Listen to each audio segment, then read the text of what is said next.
Good morning student. बच्चों, हम लोग एसएसटी का जो चैप्टर 11 पढ़ रहे थे उसमें आगे का देखेंगे। बच्चों, उस चैप्टर में हम लोग क्या पढ़ रहे थे? प्राकृतिक आपदाएं कौन कौन सी होती हैं।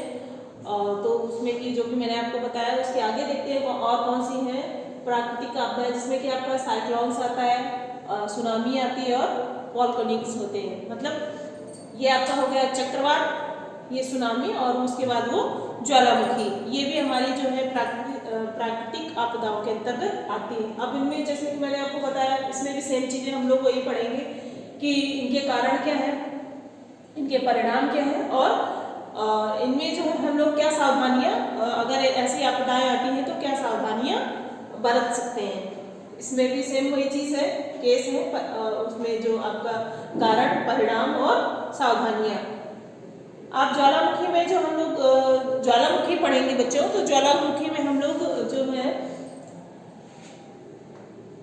टाइप्स ऑफ वॉल्केनिक्स, मतलब कि ज्वालामुखी के प्रकार कौन कौन से हैं ये पढ़ेंगे। इसमें कि आप उनके 3 प्रकार है ज्वालामुखी के।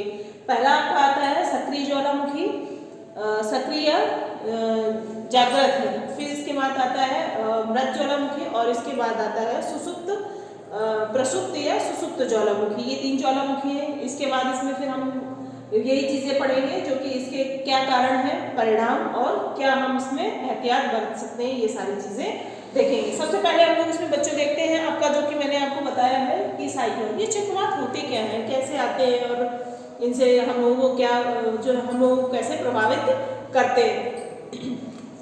सॉरी, चक्रवात देखते हैं। चक्रवात हवा का एक ऐसा घूमने वाला द्रव्यमान है जो चक्रवात जैसे गोल गोल घूमता हुआ आता है, ऐसा द्रव्यमान है जिसके केंद्र में जो क्या लगभग कम मात्रा से मतलब क्या न्यूनतम दबाव होता है, जिसमें कि जब चक्रवात आता है तो हवाएं क्या है काफ़ी तेज़ी से चलने लगती हैं चक्रवात के समय, और इतनी तेज अंधाधुंध हवाएं चलती हैं जिससे कि क्या है जितने भी पेड़ हैं वो जड़ों से उखड़ जाते हैं, और जो आपके इलेक्ट्रिक पोल्स होते हैं, बिजली के खंभे ये हैं, और जितनी भी जो कम्युनिकेशन की चीज़ें होती है सारी क्या है बाधित हो जाती हैं।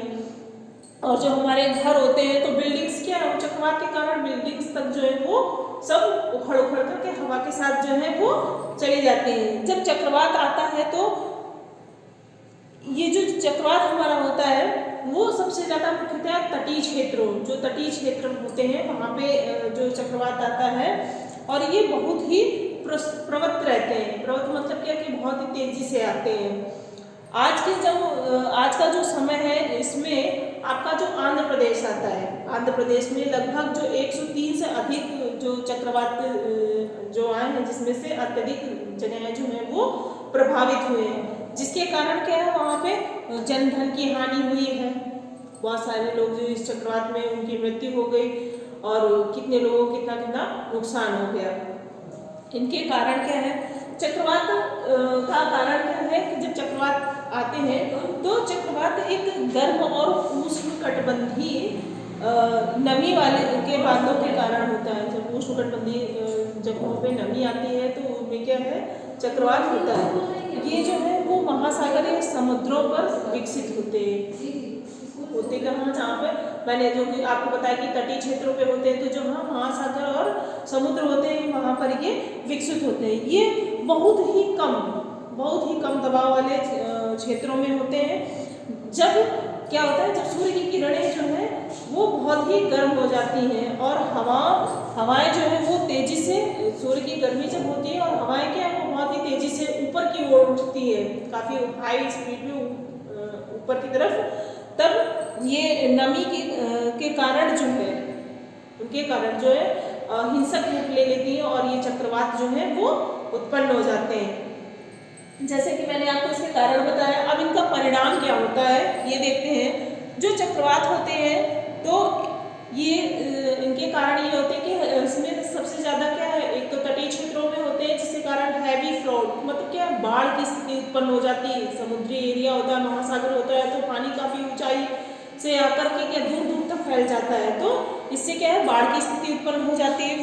और इसके जो बाढ़ की स्थिति के कारण जो पानी फैलता है, इससे जो है पानी के फैलने से वहाँ चारों तरफ क्या है गंदगी वगैरह हो जाती है, जिससे कई सारी जो है बीमारियां हैं वो हम लोग को घेर लेती है, जिससे हम लोग ग्रसित हो जाते हैं।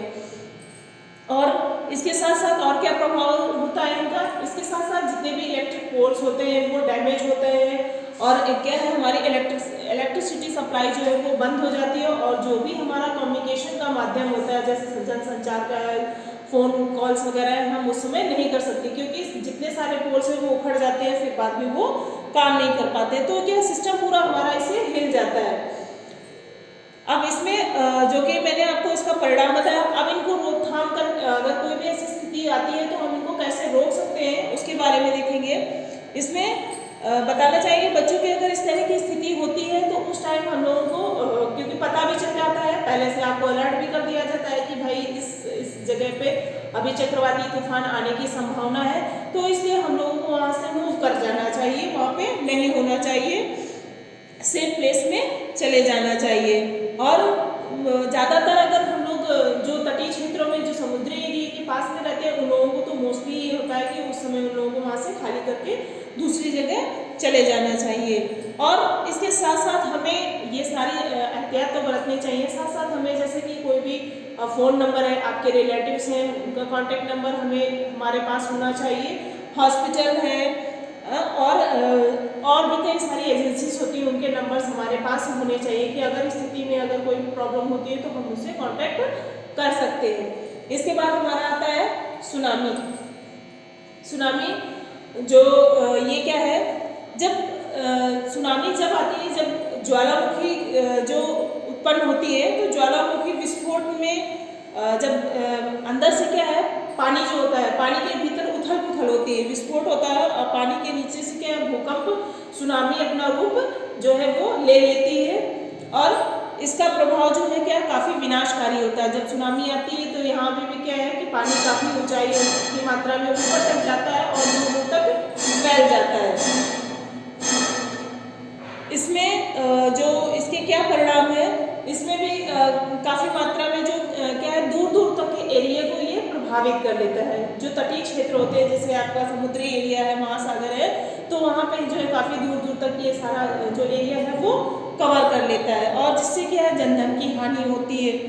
अब इसके परिणाम क्या है, इसके लिए हम लोगों को जो है जो लोग होते हैं उनको समुद्री एरिया है या जो बीच वाला एरिया है, इनसे हमें लोगों को क्या किसी दूसरे अनदर प्लेस पे चले जाना चाहिए जहाँ से कि काफ़ी ऊंचाई पे हो, क्योंकि जब सुनामी आती है तो पानी का उछाल जो है काफ़ी ऊपर की तरफ होता है, और ऊपर की तरफ होने से जो है जब वापस अगर वो डाउन होता है तो अपनी तरफ खींच लेता है, इसलिए क्या हमें हाई लेवल पे के प्लेसेस पे चले जाना चाहिए।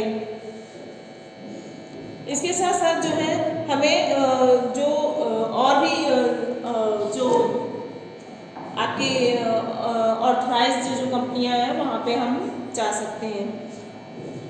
इसके साथ साथ जो है इनको जो बताया है, फिर इसके बाद हम देखते हैं ज्वालामुखी। ज्वालामुखी क्या होता है, ज्वालामुखी बच्चों आपने और भी कई चैप्टर में पिछले क्लासों में पढ़ा होगा कि ज्वालामुखी जो है वो कैसे उत्पन्न होता है और इसका विस्फोट कितना विनाशकारी होता है। तो जो ज्वालामुखी वो होता है जो हमारी पृथ्वी होती है, हमारी जो अर्थ होती है उसकी जो सतह होती है, तो सतह पर ये क्या है उपस्थित ऐसी दरार होती है, जो अंदर से क्या है दरार होती है, उसका मुख होता है। जो पृथ्वी के भीतर जो गर्म लावा होता है, वो गर्म लावा जब क्या है अंदर काफ़ी प्रज्वलित हो जाता है तो वो गैस के द्वारा जो है बाहर की तरफ फैल जाता है, जिससे क्या है ज्वालामुखी विस्फोट होता है।